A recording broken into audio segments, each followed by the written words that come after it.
In most of these cases, it's less about spending frivolously just to spend and more about seeking safety and stability. The idea is less, I just want to spend to make myself happy. And it's more, I came from a place where I didn't have clothes that fit.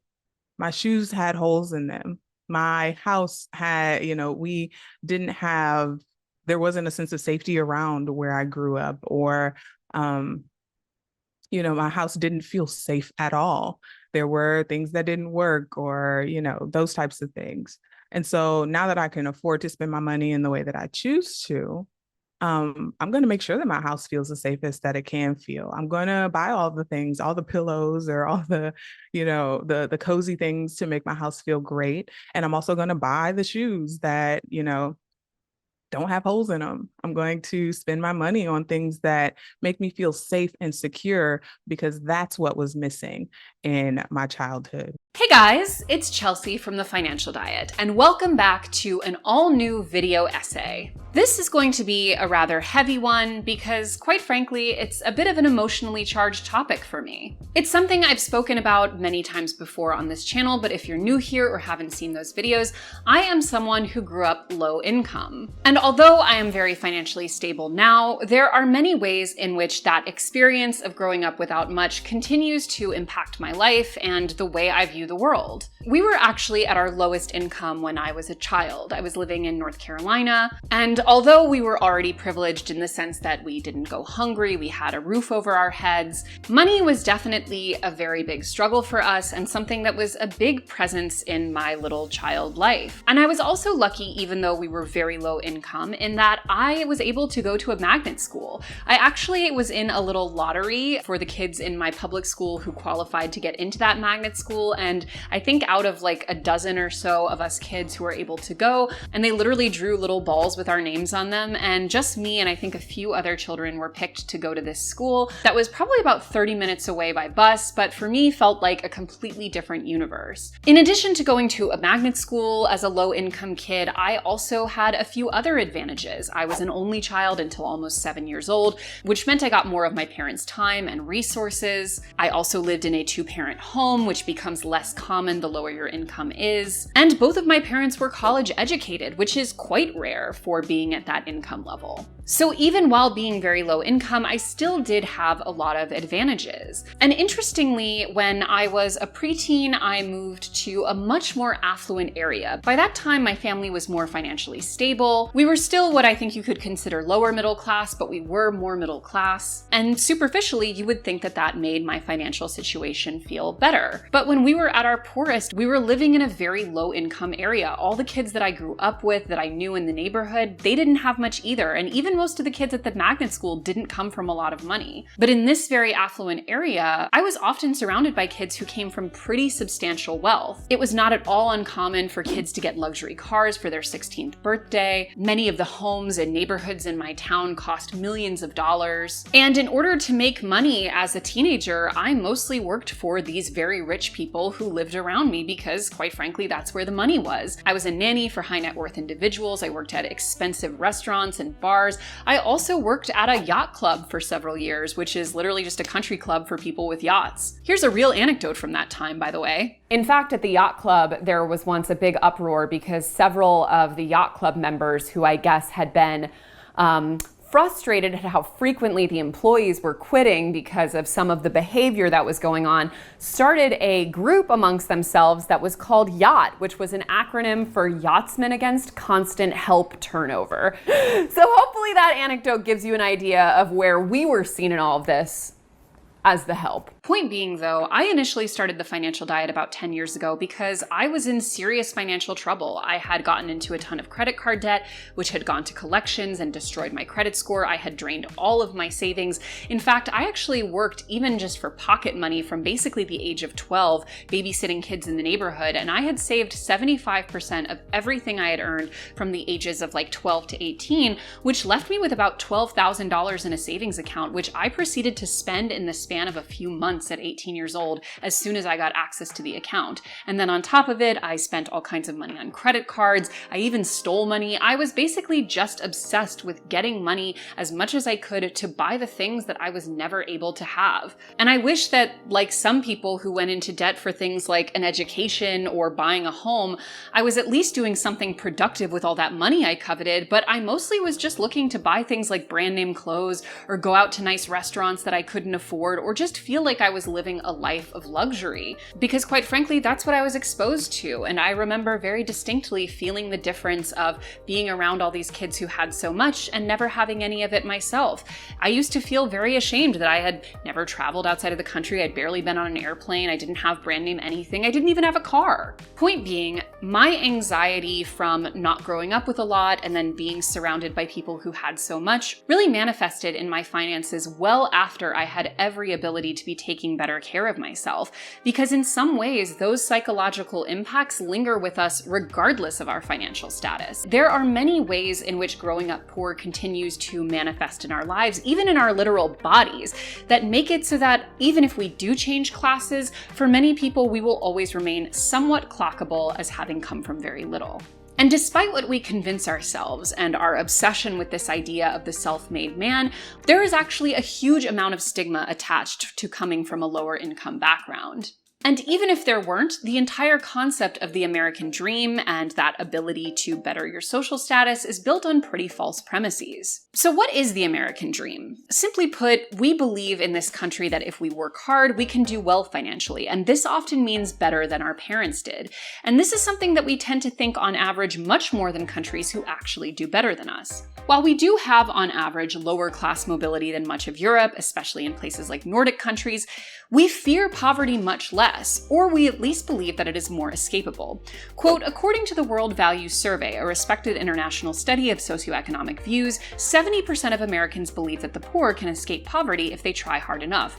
Only half of Europeans share this view. Even low-income US respondents, especially whites, generally share these American views and don't tend to favor redistribution compared with the European poor. But to talk a little bit more about the psychology of all of this, we sat down with an actual financial therapist. I think the biggest misconception people have about poverty and social class in America is that the harder you work, the more money you'll have, or the more successful you'll be. They call it the myth of the meritocracy. And I think that it's really important to keep in mind that low-income earners and people who are in poverty work extremely hard. And that's, of course, not to say that people who are high-income earners or who have wealth have not worked very hard to establish that wealth and to maintain it.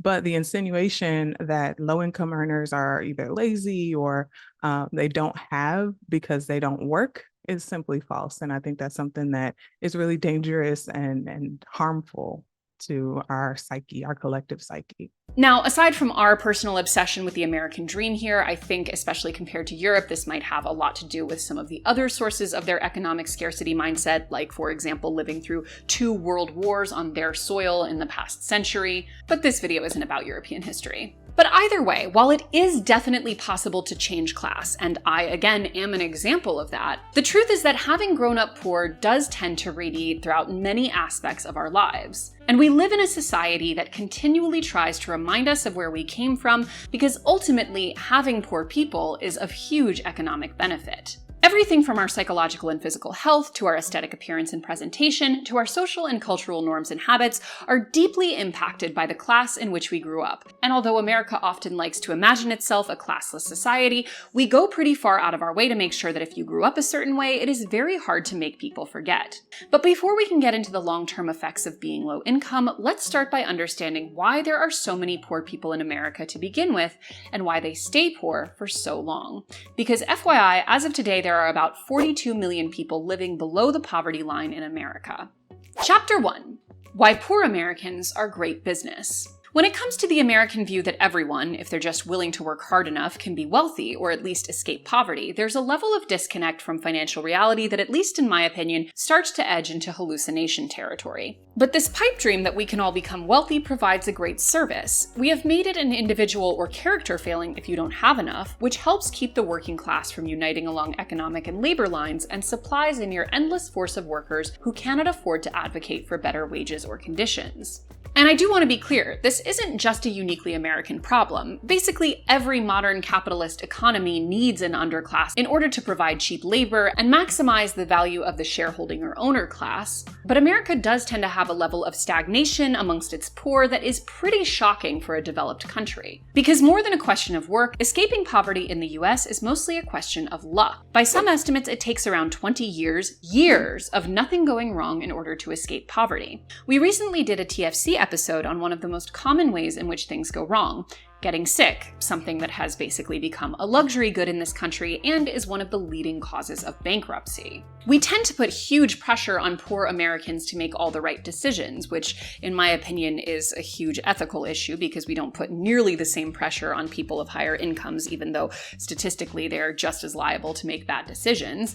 But it's especially frustrating when you consider that this pressure on the poor to make good decisions isn't even just a socially imposed norm, it's basically a requirement of them economically because they literally can't afford to make mistakes. This is something I actually spoke with my friend Ashley Ford about back a few years ago when we did an episode of The Financial Confessions about growing up poor and then not being poor anymore. And I think that that's where a certain kind of privilege comes in, right?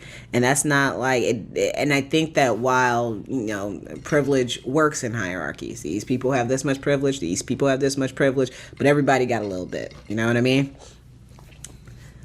The biggest privilege is the privilege of a second chance. Oh, absolutely. That is the biggest privilege. And I think that's something that people who have never dealt with a certain kind of financial instability, that's what they really don't understand. Totally. Is that it's not about whether or not people make mistakes, because everybody makes mistakes. Everybody's gonna make mistakes. Everybody has made mistakes. The people who are telling you don't do this, the people who were telling you when you were 5 and 6 and 10 and drilling that into your head before you were out on your own are usually telling you that because they made their own mistakes. The difference between those people and someone who has to sleep outside in a lot of cases is the privilege of a second chance. But just keeping the poor poor and convincing them that it's their fault that they're poor isn't the only tool that we have to depress wages. Because one thing that can't be understated is the relationship between our country, and basically all wealthy countries, and immigration. Despite our pretty simplistic political stereotype that the more conservative someone is, the more they are against immigration, this has historically not been the case, and in fact it's only fairly recently that the populist right has become so anti-immigration, mostly as a tool to drum up their base. Because immigration in America, particularly since the abolition of slavery, when cheap imported labor was even more abundant and not bound by the constraints of even minimal human rights, has been central to providing the underclass of workers that support countless industries. And Republicans, and Ronald Reagan in particular, used to be notorious for their fostering of immigration, specifically in the name of a cheap labor force. And even today, immigrants are still paid substantially less than US citizens for the same work on average, with certain states like California seeing divides on hourly wages of up to 26%.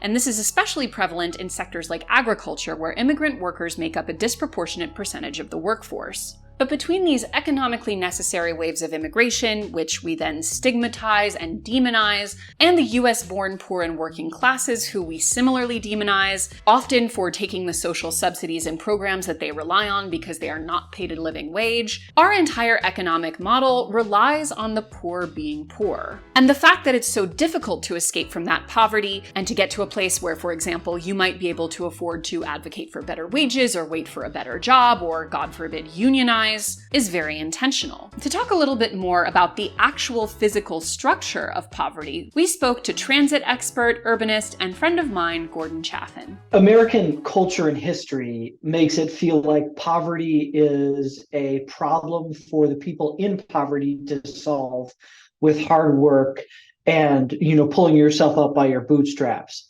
in practice, when people apply as much hard work as they can muster, they reach something called a ladder to nowhere.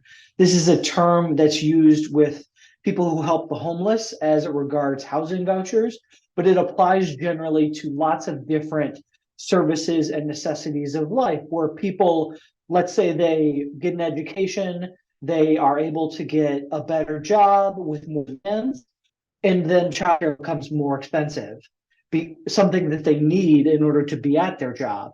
And so it's politically difficult because it is something that requires empathy of people who feel struggle in their own lives. And it goes back to it's always easier to say someone is lazy than there are a series of structural challenges that make it so that every new opportunity has trade-offs. And you end up right back where it is expensive to be poor. But even if you escape poverty, one clear area in which you are likely to remain very clockable throughout the rest of your adult life is in the things that you had, or more importantly, the things that you didn't have growing up. Which brings us to Chapter 2, the high cost of rites of passage. So much of what we view as the average American adolescence is not as normal as the media we consume makes it out to be. Now, it is true that there is a lot of privilege that comes with simply being an American citizen. For example, we have access to so much consumption, often at the expense of communities in other less wealthy nations. US passports are some of the least restricted in the world. Many other countries do not protect the right to freedom of speech, which is something that we often take for granted, as imperfect as it may be here. And despite all of our problems, we still see tens of millions of immigrants coming here each year, most often due to better work or education opportunities. To give us more first-hand perspective on the reality of changing social classes, we spoke with Jaciel Espinosa, a first-gen American from Long Island. I grew up I guess my mother's AGI is 0 because she's a undocumented immigrant. So her job opportunities were scarce. It was only on the off the books type of work. Our housing was completely subsidized because she had 3 children. There was 4 of us, 3 siblings, including myself and my mom, and we lived in a 1-bedroom apartment. I would say currently my socioeconomic, I'll give you the number. So it's about 58 to 60,000. That's my annual salary right now. I would most likely classify myself as lower middle class. So as I'm growing up, like I already knew, I guess money was scarce, and so to me, it always felt distant, like it's something that's not within our means, or probably will never will be. It's so having the huge party, having the first car, having owning a house, like those were not even within our reach. And my mom's undocumented, so she doesn't know how to get these things, or she doesn't know who to speak to connect me to these people that could even get close to these things. So she's just trying to survive and maintain her children. Though, as most of us who are regular watchers of this channel will know, the wage gap has only increased in recent decades, meaning that the privileges we benefit from being Americans are becoming more and more scarce and segregated based on how much money we have, because quite frankly, increasingly there really are 2 Americas. And as we discussed in last month's video essay, and the one before that, and others to be honest, the content that we consume is dominated by the rich, from the influencers we follow to the reality stars on our TV screens. And though rich Americans are extremely visible to us in our media and social media landscapes, they are still the exception, and poor Americans remain quite invisible. And yet, this dominance of only the wealthy, or at least the middle class, being visible and creating our cultural narratives have given us the idea that there are so many rites of passage that are basically the average American experience that many of Americans don't have access to. Things like getting your first car is very well documented in pop culture, especially on reality television, but even with America being so car-pilled, it's hardly a given. Or graduating from high school, which, fun fact, quote, students from low-income families are far more likely to drop out of high school than their peers from higher-income families.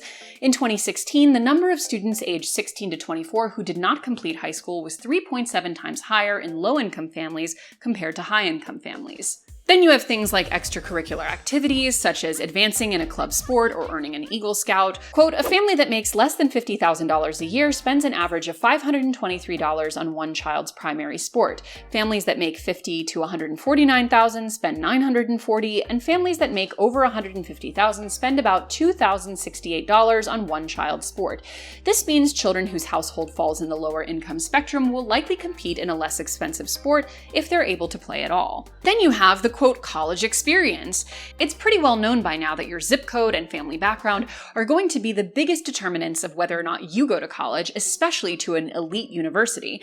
But even once there, the typical experience of living on campus with your peers and focusing only on school for 4 years is simply not the reality for many people. And for those who have to work through college in order to afford to live or even take care of their families, they are less likely to graduate, especially within 4 years. Then you have things like family vacations. Everything from road trips to annual family vacations have become a part of American culture since well before National Lampoon, but they are hardly a part of every American's childhood. Not only is travel often less affordable for lower income families, and lest we forget as it comes to international travel, less than half of Americans even have a passport, low-income workers are also less likely to take the time off from work necessary to take vacation in the first place. And for all you digital nomads, that is also something that is heavily associated with higher income white-collar work. But the truth is, so many of these aspects of growing up, getting a car, going to college, traveling, taking vacations, going to summer camp, playing extracurricular sports, not having to work, all of these things are framed and portrayed in media as the average American experience, which further leads to stigmatizing and otherizing people who weren't able to afford these things. In my case, not having so many of the things that my peers around me had or could afford created an enormous sense of shame and embarrassment, and really drove me to basically destroy my finances in an effort to have those same material things, as well as some of those experiences. And when you consider just how psychologically vulnerable children and teenagers tend to be when they're growing up low income, it is no surprise that some of the biggest impacts we see on people who've grown up without much tends to be in our brains. I think, when people quote unquote miss out on certain experiences in adolescence, there's not necessarily an impact simply from not having the experience, but I am a firm believer that we don't exist in vacuums. And so my opinion is that the biggest impact is going to be relational. The idea that how are others going to view me because I couldn't have a Sweet 16 or go to the big university across the country, but instead I had to have cake and ice cream at my house and go straight to work or go to the community college down the street. How is that going to impact my connection to others? How are people going to see me? Will I lose relationships with friends who are doing those things because I can't do those things as well? Which brings us to Chapter 3, Mental Health and Money. Although the physical impacts on our health from poverty are very established, in many ways our net worth defines our physical health, with the top 1% of Americans living around 15 years longer on average than the bottom 1%. We don't often unpack the huge effects that this economic instability has on our mental health, even as we make financial progress. Because often the psychological response to financial instability will result in one of two things. Either a scarcity mindset, wherein we never feel as if our finances are stable no matter how much proof we have to the contrary, and we are often terrified of spending money even if it is in our best interest, and this can continue well after we have started earning more or could afford not to be so scarce. And it's not just a question of being cheap with yourself on extras that you could otherwise afford, although that often happens. One of the biggest problems with the scarcity mindset as we move through adulthood is how much it costs us in financial opportunities. We don't invest, even if we could, because maybe we don't trust the system or we're afraid to have money in anything but a regular bank account. We frequently buy cheaper individual items instead of saving long-term by buying in bulk. We don't invest in the higher quality products that will last a long time. We don't think in terms of cost per use. We don't seize real estate opportunities, etc. Another piece of that, or another example of that I think is really interesting and maybe a little bit less talked about when we talk about scarcity mindset, is the idea of feeling defeated or threatened at the idea of someone else succeeding. So if I feel like resources and success is limited, if I'm watching someone else succeed, that's going to really trigger me into thinking that I can't. If this person has won, then I inherently I've lost. And that can also significantly impact relationships where I might feel like if my friend has gotten a job promotion, that might make me feel envious or threatened because I feel like I can't succeed because that spot has already been taken. And again, that's coming from the place of if success is limited, then only a few people can have it. And so I think, it's difficult to overcome that scarcity mindset because it's so deeply ingrained in our society and every aspect. And we get those messages from everywhere. As Americans, we're really competitive. And that's kind of a part of the American way is to be competitive. There are a handful of winners and everybody else is a loser. And nobody wants to be a loser. And if you're not one of the winners, then you're a loser. And so those messages are seen in every aspect of our lives, from our jobs to our relationships to, just everything in our lives. Or you have overspending/overconsumption, which was very much my problem. And it's something that's fairly common for people who experienced a lot of financial anxiety or shame, especially if, like me, they were often exposed to people who had vastly more. In part because it's very common for people who are on a lower budget to feel very alienated from their social circles, and at the end of the day, we are by nature very social creatures. All the more so now that so much of our socializing is happening on the internet, where we are constantly exposed to people outside of our own income levels. In many ways, my situation in adolescence, being constantly exposed to people who are at a much higher income level than I was actually not as common. Typically, especially geographically, we do tend to be surrounded by people who are of a similar income level to us. But now with social media, we can literally just look at rich people 24/7 and start to normalize their own habits and their own spending as something that we should be aspiring to. And in addition to creating unhealthy cycles of spending in order to boost one's mental health, something that can easily lead to shopping addiction, consumer debt, etc., it's also similarly robbing us of longer-term financial opportunities by not saving or investing long-term, because all of your money is being spent on short-term validation or fulfillment. If you're low income, you don't really have any financial habits to begin with, because to have financial habits, you need to have money to begin with.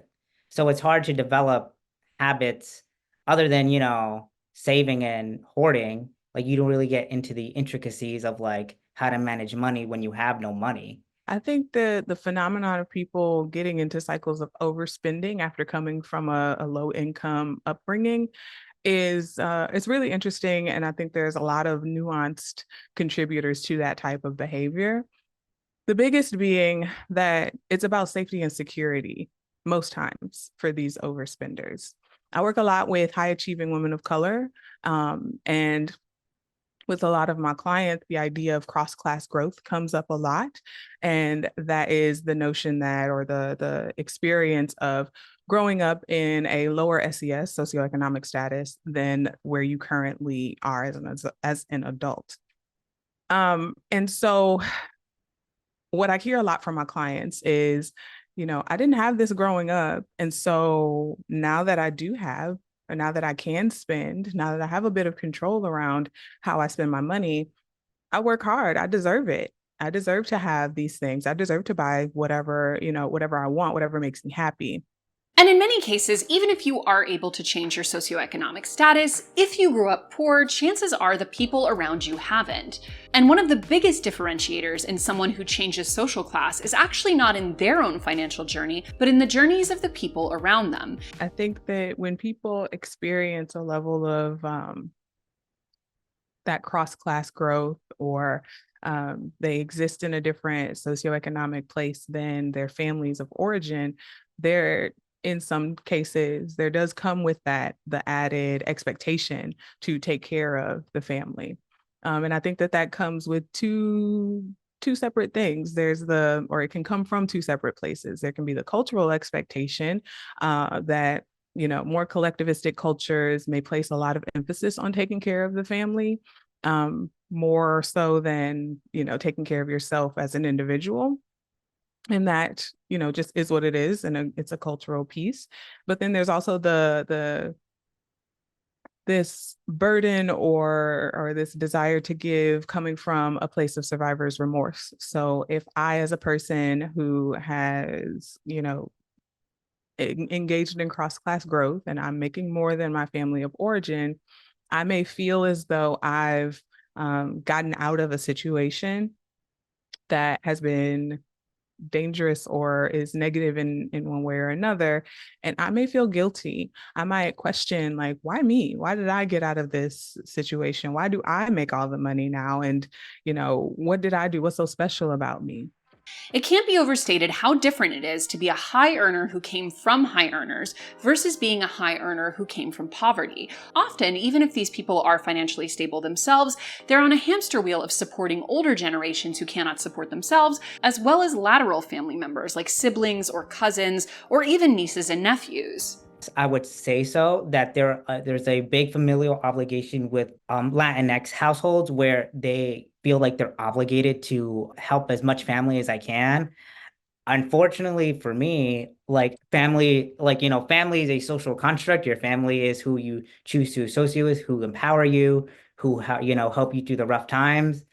And I don't have that sense of obligation, at all with any of my family other than my brother. To take it back to the immigration point, this is actually an extremely common dynamic in first-generation and second-generation Americans. Many immigrants, even if they are documented, tend to be underbanked and don't have either the earning potential or the financial literacy in order to set themselves up for a proper retirement, meaning that it is disproportionately the responsibility of their children to take care of them in their older years. It's also not a coincidence that for a lot of lower income people, and immigrants in particular, many of the jobs available to them are extremely physically labor intensive, meaning that not only do they have huge health impacts down the road, they are also not typically the kind of job that can be done well into old age. Basically, in every way, the poorer you are, the more likely it is that your retirement years are going to be a direct financial responsibility of your descendants, something that people who come from higher incomes will never have to think about. In fact, oftentimes, they're sitting around waiting for their inheritance. So when you combine these issues in adulthood with the often lingering mental health problems that stem from being a child in turbulent or traumatic situations, exacerbated by the fact that they were likely not getting the necessary early childhood intervention, you see just how much poverty continues to weave its way through our bodies and our minds, even if we do manage to escape it. But again, it's more typical that you don't, and this problem is as much a geographical one as it is a psychological one. I think there's some studies where the higher your socioeconomic status, the more likely you're able to congregate with the same people that are in your income bracket. So, and most people, they're usually in the same income bracket where they grew up in.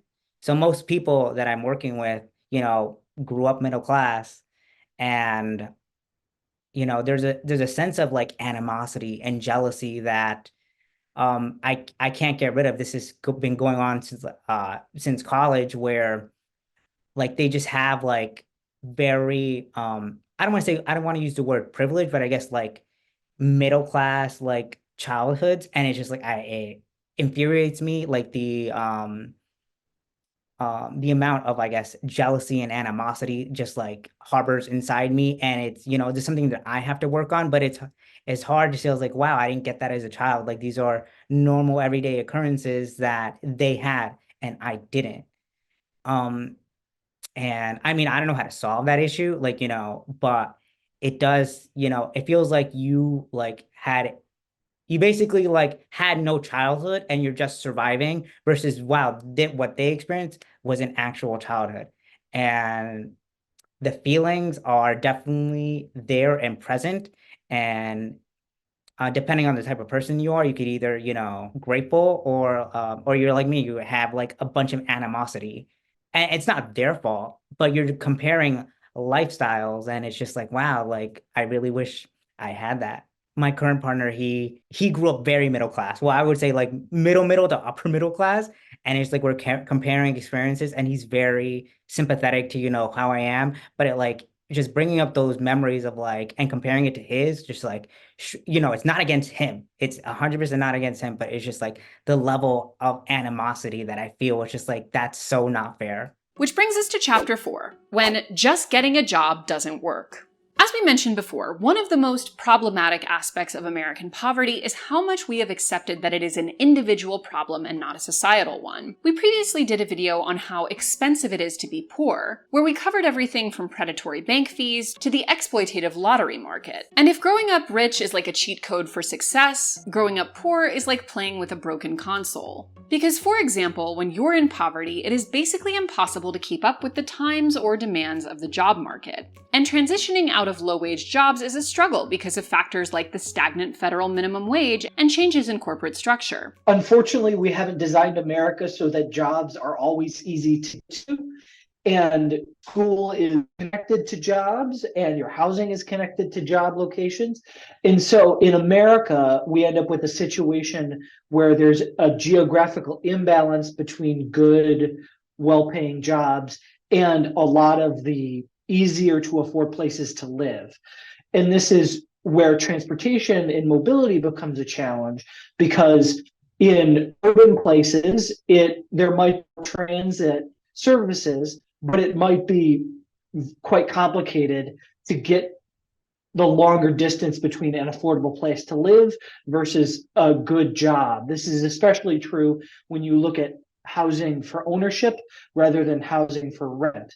And so when you have a society, a country that everyone has to drive to qualify, then you end up with people very far from their jobs, and you end up with job security being connected to mobility and the reliability of that, which in a country that has not invested in reliable transit service, automobile alternatives, you end up in a sticky situation where there are no easy choices. Quote, because large companies now farm out many positions to independent contractors, those who buff the floors at Microsoft or wash the sheets at the Sheraton are typically not employed by Microsoft or Sheraton, thwarting any hope of advancing within those companies. Plus, working harder and longer often isn't even an option for those at the mercy of an unpredictable schedule.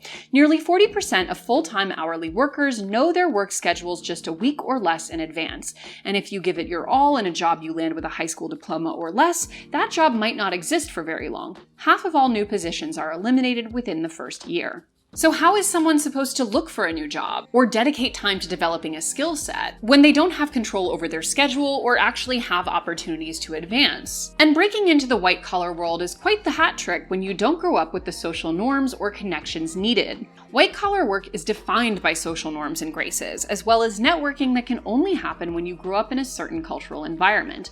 Unpaid internships, of course, are often viewed as, quote, paying your dues in so many industries, but not only can low-income kids not afford to take them, they also have a harder time getting them in the first place. From an article by a former congressional intern, quote, who were these fellow interns? An incredibly bright and talented bunch, no doubt, but also, for the most part, a bunch of rich white kids. After all, who else could manage a summer living in one of the country's most expensive cities on no salary while also working 40 hours a week? My previous summer internship with Gillibrand's New York City district office was even worse. My fellow interns, while again very bright and motivated, included a luxury lifestyle influencer and the scion of a European aristocrat whose family, yes, still lived in a castle. I want to speak on the Long Island experience. Definitely, if you're a minority, it's very hard to find a company that it's fortunate enough where you don't have to think that your race is something that it should, that's in your mind. But that's my current company, where I don't feel like my race is like, a factor of like, why I'm being, I guess, scolded or like, you didn't do this right. But in terms of other jobs, yes, I would say it is, you're always questioning yourself. It's like, is race the reason why, is there a higher expectation because of my race? I can't prove that, but it feels that way. And even if you are able to navigate the environment of white-collar jobs and afford unpaid internships, there's also the tech problem. Access to devices / the internet is creating an even wider class divide, especially for young people coming of age when their peers have more access than they do. Quote, "The digital divide in education is the gap between those with sufficient knowledge of and access to technology and those without, according to the ACT Center for Equity in Learning. To examine the divide requires looking at who can connect to what and how they do it. For example, a student who has multiple laptops in their home and has access to high-speed broadband likely will have better educational success than someone who has one computer to share with their entire family or only has dial-up access. As teachers use more technology in their courses, this divide increases and continues to perpetuate socioeconomic disparities for underserved populations, according to the ACT Center for Equity in Learning. About 17% of students are unable to complete their homework due to their limited access to the internet. Additionally, 50% of low-income families and 42% of families of color don't have the technology required for online education, according to the Education Trust." Another example I remember from COVID is that with those emergency rental assistance applications, you had to upload a bunch of PDFs to prove that you were poor, prove that you had an emergency situation where your rent couldn't be paid. But the PDF uploads were not working on the website where I live, on the city where I live. And so it's just all of these snafus that make it much more complicated, even if there's some level of an even playing field, even if smartphones and mobile data can be cheap. And ultimately, the biggest cost is time. If you are poor, you have to take all this time to fill out all these applications, and whether technology helps or hurts kind of depends on the situation. And so it's kind of ironic that a poor person who has the least amount of free time in their lives will have the highest time burdens. Whereas if you're higher income, you might have higher free time, and it might be easier to interact with all sorts of society. And just like keeping people poor is beneficial to our economy, keeping people underserved through technology and undereducated, with education remaining a luxury good, is also very beneficial to our military. In 2023, quote, "The US spent $51.1 billion for Homeland Security, approximately half of which goes to ICE and CBP, the agencies responsible for deportations, family separations, and violent apprehension at the southern border. That's nearly 3 times the spending on substance abuse and mental health programs, even as opioid use remains a major cause of death. The US federal budget allocated twice as much for federal law enforcement, which includes federal prisons, the FBI, and other law enforcement agencies, as for childcare and early child education programs." And this is especially upsetting when you consider how much the military-industrial complex targets poor Americans, especially Americans of color. We went into this in more detail in our video essay on how the wealthy gaslight America, but here is one key point to note. Quote, "Recruiters deliberately exploit the financial and social insecurities of teenagers to enlist more soldiers. A Rand Corporation study, for example, found that nearly 57% of students at public high schools with JROTC programs relied on free or reduced-priced lunch, about 10% more than schools without them. And 4 years of studies by the Resistance Center in Western Massachusetts found that Black, Hispanic, Indigenous, and low-income students were overrepresented amongst the enlistees most often put in harm's way." But it's not a shock that we are investing so much more in things like the military and in policing than we are in things like social programs or childhood development or welfare, when we consider just how much policing and urban planning are a part of keeping people poor. Which brings us to Chapter 5, Policing the Poor, literally and figuratively. Our culture is literally obsessed with policing the behaviors and decisions of poor people, from actual over-policing in their neighborhoods to micromanaging the way that they spend money. A few years ago, we did a video on rich person behaviors that poor people get judged for, and most of it is still quite relevant. And there are legitimate long-term impacts of over-policing in poor areas, which disproportionately affects people of color and Black people in particular. According to a report from the Sentencing Project, quote, "As a result of zero-tolerance disciplinary policies and over-policing in schools generally, schools have long been an on-ramp to formal criminal legal involvement for youth who misbehave. There's compelling evidence that the presence of police officers in schools, usually known as school resource officers, tends to increase the number of youth arrested at school. The majority of arrests by these officers are for low-level misdemeanors, such as disorderly conduct or simple assault, i.e. schoolyard fighting. The racial disparities for these kinds of arrests are significant, and research makes clear that getting arrested decreases the likelihood of completing high school and increases the likelihood of future justice system involvement. And when it comes to figurative policing, or really in some ways kind of turning poor neighborhoods into their own kind of prisons, urban areas have long been designed to keep the poorest residents from benefiting or accessing many of the luxuries that wealthier residents have, as well as keeping them separated from some of their most lucrative job opportunities. Cars, as they were conceived, as they were the first 50, 60, 70 years of their development in America, were promising freedom and mobility, and it allowed for people to move into the suburbs, which were a creation of both marketing and tons of different government incentives and subsidies. And so the people who, again, were financially able to have their yards and their growing numbers of cars per household, it did deliver that freedom, but it came at the cost of a dependency on those same transportation vehicles. And so whether you are applying for a working class job in the center of Manhattan, or you're in a rural town in Idaho, a lot of the connections between the job you need, the housing you can afford, the healthcare that you can afford and need, and the schooling that yourself or your kids need, they're not coordinated in a geographic way that enables easy travel for things other than cars. And this is true even in urban centers. When you go past the 5 or 10 largest cities in America that have good, reliable transit, it's commonplace for people to need a car, and that's the result of a bunch of different coordinated planning choices that will take decades to unlink and reorient toward empowerment at all levels of income. Here in New York City, for example, there is one man who holds the bulk of responsibility for the poor infrastructure of the outer boroughs, and while he has thankfully left the mortal realm, we are still haunted by the consequences of those policies, and that man is one Mr. Robert Moses. Here is just one example of the consequences of his very malevolent urban design. Quote, "It is impossible to talk about the landscape of modern New York without talking about Robert Moses, who leveraged his position as head of the mayor's committee on slum clearance to mass produce thousands of units of high-rise public housing, often near the shoreline.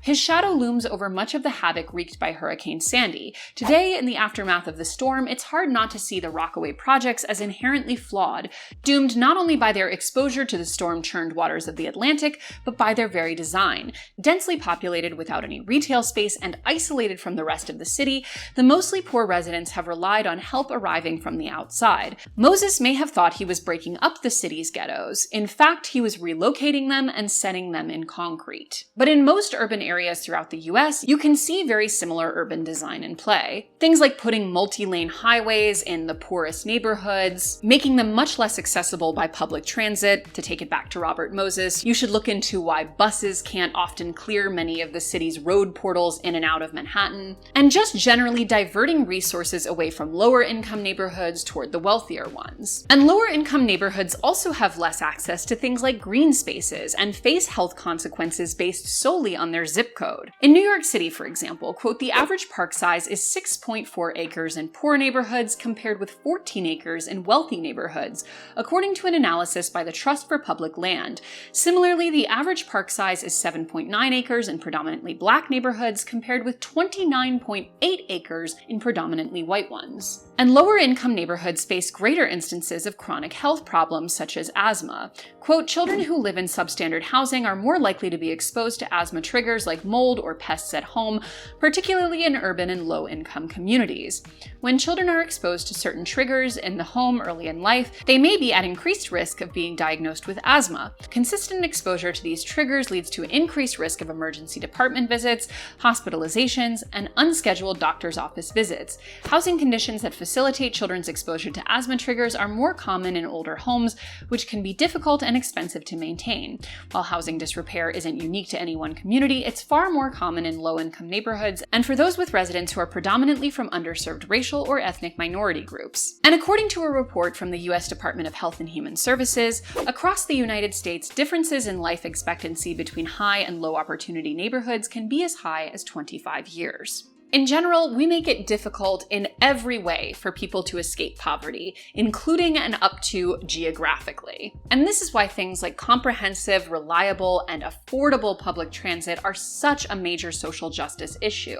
It's not just about not having to spend all day in your car, although that's extremely important. It's also about making the country more geographically egalitarian, so that where you grow up doesn't so much define where you will end up. But taking it all the way back to the beginning, although it is not totally likely for people to change their social class, many people do still manage to do it. So I wanted to end with Chapter 6, What to Do When You Make It Out. The body itself isn't meant to exist in crisis mode for a long time. And existing in poverty and not having a lot of money, again, going back to, where's my next meal coming from? How will I make rent? All of those kind of thoughts flowing through your mind, those survival thoughts flowing through your mind from day to day to day for years on end, that causes so much stress on the brain and the body.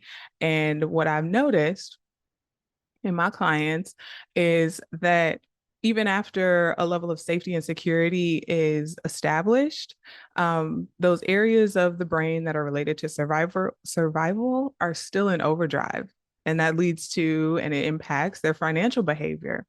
And it creates financial behaviors that are rooted in a trauma response rather than coming from a place of safety and security. So as I mentioned earlier, the trauma response of I didn't have X amount of things or I didn't have safety growing up, so I'm going to spend in an effort to create safety, that's coming from a trauma response. And that's a financial behavior that's impacted by a trauma response. And so I think that's kind of the biggest mental health issue that I've noticed in my clients that have escaped generational poverty, from both the physiological perspective of like making a big purchase and having unexplained, my heart is racing now when I'm trying to make this big purchase, or my head hurts every time I have to pay bills, or I get a lump in my throat, or a tightness in my belly. All of those things are manifestations of anxiety and stress and trauma that can come from, that unresolved or unaddressed chronic stress and trauma that one can experience throughout growing up in poverty. If there's one thing that I believe, all the more so after 10 years of talking about money and economics as my full-time job, it's that the entire concept of more money making you more conservative is one of the most cursed things that can happen to a person. Ultimately, to have experienced poverty and then to have clawed your way into a different socioeconomic class, which in addition to being fairly rare also requires a pretty big amount of luck and privilege, is a massive gift in life, and one that I believe we are ethically and frankly spiritually bound to share with others, as well as to use to help elevate those who are still stuck behind. I got the first car, I got the first property, but it was, it took about 7 years for that thing to manifest. First, I started out homeless, and then luckily I was able to dorm at my college, and then my brother came out, so now it's two of us. We have each other to support ourselves. And then, you see, like, I have a support system, so it keeps increasing as life goes on. And then we got the first car, and then luckily, like, within 5 years we got the first apartment, then we got our first property. But I would have not been able to do that if I didn't have a great support system to begin with. Life is all about luck.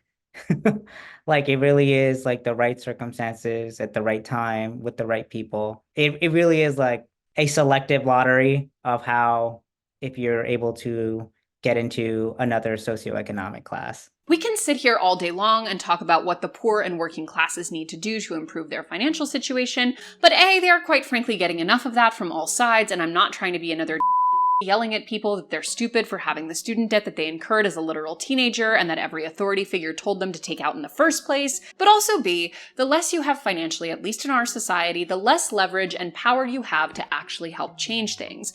So if you have been fortunate enough to accumulate some of that power, it's time to actually use it for good and to help improve the situation for people who can't advocate for themselves nearly as much. So what does that mean in practice? Stop blaming poor people for being poor and start examining the systems that contribute to and benefit from poverty.